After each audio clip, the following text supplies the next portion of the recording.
1월 16일 하나님 말씀을 함께 묵상하겠습니다. 오늘은 에스겔 8장부터 11장까지 말씀을 함께 나누겠습니다. 바벨론 그발 강가에서 하나님께서 에스겔을 부르셨습니다. 그를 하나님의 입, 선지자로 부르셨고 이스라엘을 향한 하나님의 뜻을 선포하게 하셨습니다. 하나님의 말씀을 선포하는 사역이라 하니 선지자의 삶이 오늘 목사의 삶과 유사하지 않을까 생각할 수 있습니다. 하나님의 말씀을 전한다는 사역의 본질에서는 비슷하다 할 수 있겠지만 사역의 방법과 과정에 있어서는 분명히 큰 차이가 있습니다. 선지자들은 그들의 시대 하나님께서 특별하게 사용하신 하나님의 사람들이었습니다. 그들의 삶 자체가 하나님의 뜻을 전하는 통로가 되었지요. 비유적인 표현이 아닙니다. 있는 그대로 선지자들의 삶은 오롯이 하나님의 뜻을 드러내기 위한 도구가 되었습니다. 하나님께서 그들을 특별하게 택하셨고 부르셨습니다. 하나님의 명령대로 선지자 호세아는 음란한 아내와 결혼하여 그 죄를 품으며 이스라엘의 죄악과 하나님의 사랑을 증거하였습니다. 섣불리 흉내낼 수 없는 일이고 흉내내고 따라야 할 일도 아닙니다. 하나님의 특별한 역사였죠. 에스겔의 삶 역시 온전히 하나님의 일을 위해 사용되었습니다. 하나님께서 에스겔에게 흙을 채운 판을 가져다가 예루살렘 성의 모형을 만들라 하셨습니다. 명령하신 날 동안 모형의 왼쪽과 오른쪽으로 번갈아 가며 누우라 하셨죠. 에스겔은 순종하였습니다. 많은 사람들에게 어떠한 사실을 분명하게 전하기 위해 그림과 영상을 이용하듯이 에스겔의 말과 행동, 삶의 모든 것들이 하나님의 뜻을 전하는 도구로 쓰임받았습니다. 포로와 같이 줄에 묶이는 에스겔의 모습은 하나님의 심판으로 유다 백성들이 포로로 끌려갈 날을 앞서 보여주는 상징이었습니다. 에스겔이 포로의 복장을 하고 사람들 앞에 섰고 도저히 못 먹을 음식을 먹었던 건 역시 앞으로 유다 백성들에게 닥칠 현실을 보여주었죠. 에스겔의 모든 것을 통해 선포하게 하신 하나님의 뜻, 이스라엘의 죄에 대한 분명한 심판이었습니다. 에스겔 8장부터 11장까지 말씀에서 에스겔은 하나님께서 보이신 환상을 통해 예루살렘에서 벌어지고 있는 일들을 보았습니다. 성전이 우상 숭배의 자리가 되었습니다. 하나님 앞에 더러운 죄가 예루살렘에 가득했습니다. 여호와의 영광이 성전을 떠났고 하나님께서 그들을 반드시 심판하겠다 선포하셨습니다.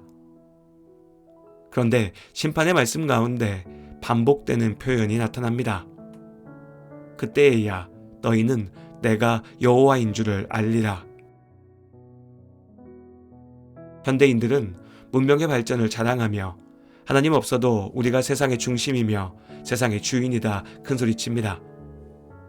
그만한 지혜와 능력을 가진 것처럼 보입니다.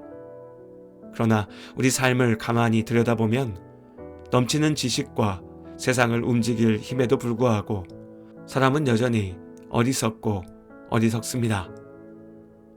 거짓으로 진실을 가리는데 주저함이 없고 할 수 없는 것들을 할 수 있다 큰소리치다 낭패를 당합니다.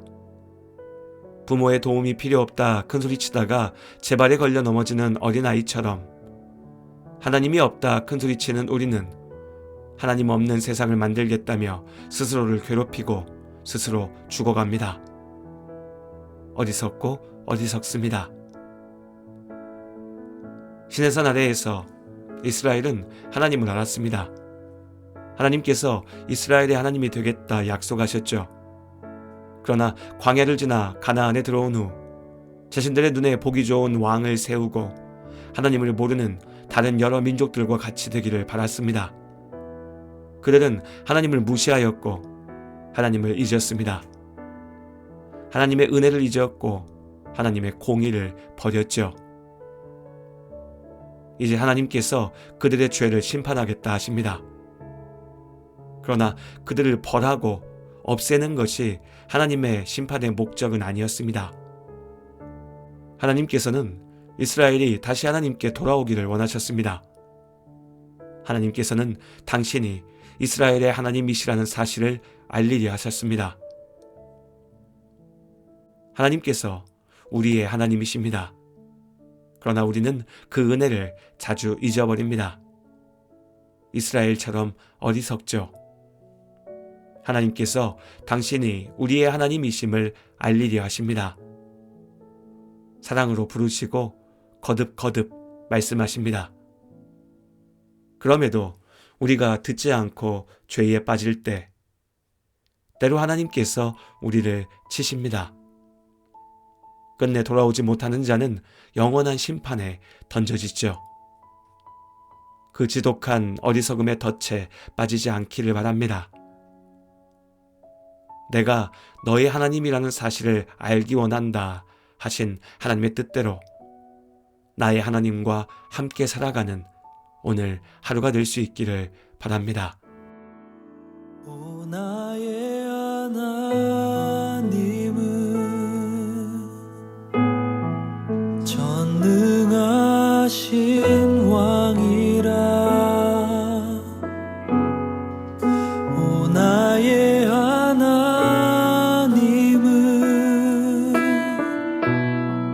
평강의 왕이라.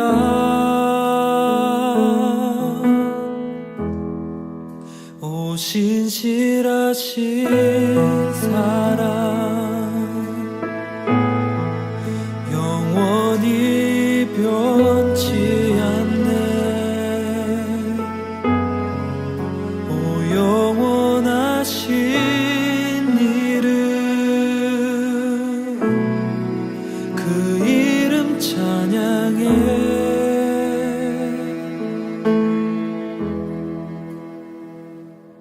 앞을 볼 수 없는 일어설 수도 없는 어두웠던 삶도 그가 다시 일으키시네.